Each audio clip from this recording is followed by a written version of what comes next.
আজকের স্পেশাল ইঁচড় চিংড়ি নিয়ে আমি তোমাদের সামনে হাজির হয়েছি। দেখো আমি ইঁচড় চিংড়ি রান্না করার জন্য কি কি নিয়ে নিয়েছি, একটু দেখে নাও ভালো করে।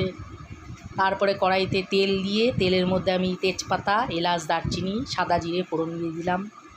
দিয়ে এবার পেঁয়াজ দিয়ে দেবো, ভালো করে কুচনো পেঁয়াজ দিয়ে একটু নুন দিয়ে পেঁয়াজটাকে খুব ভালো করে লাল করে ভাজবো।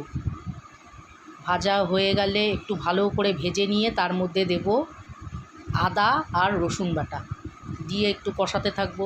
আদা রসুনের বেশ কাঁচা গন্ধটা চলে গেলে দিয়ে দেবো হলো জিরে বাটা, আদা, লঙ্কা আর হলুদ গুঁড়ো, কাশ্মীরি লাল লঙ্কার গুঁড়ো দিয়ে ভালো করে কষাতে থাকবো। কষাতে কষাতে যখন তেল ছেড়ে যাবে দিয়ে দেবো টমেটো, কুচনো টমেটো দিয়ে ভালো করে নাড়তে থাকবো। কষাতে কষাতে তার মধ্যে আমি দিয়ে দেবো আগে থেকে কেটে রাখা ইঁচড়, নুন দিয়ে ভাপিয়ে রেখেছিলাম, সেই ইঁচড়টা দিয়ে কষাতে থাকবো খুব ভালো করে। একটু নুন দিয়ে দেবো। দেওয়া হয়ে গেলে ভালো করে কষাতে কষাতে আগে থেকে ভেজে রাখা নুন হলুদ দিয়ে ভাজা আলুগুলো দিয়ে দেবো গায়ে, দিয়ে ভালো করে কষাতে থাকবো। কষাতে কষাতে দেখবে তেল ছেড়ে যাবে। তারপরে চিংড়িগুলো আগে নুন হলুদ দিয়ে ভেজে রেখেছিলাম, সেই চিংড়িটাও দিয়ে দিলাম। দিয়ে ভালো করে কষাতে থাকবো।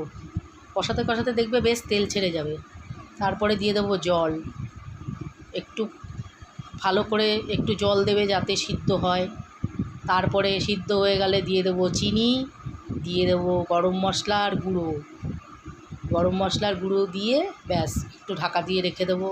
তৈরি হয়ে গেল আমার ইঁচড় চিংড়ি। তোমরাও এইভাবে রান্না করে খেয়ে দেখো। যদি ভালো লাগে তাহলে আমার চ্যানেলটাকে সাবস্ক্রাইব করে দিও, আর একটু লাইক কমেন্ট করে দিও, শেয়ার করে দিও। শুভ দুপুরে শুভেচ্ছা রইল সবার জন্য। সবাই ভালো থেকো, সুস্থ থেকো। আবার পরে দেখা হবে।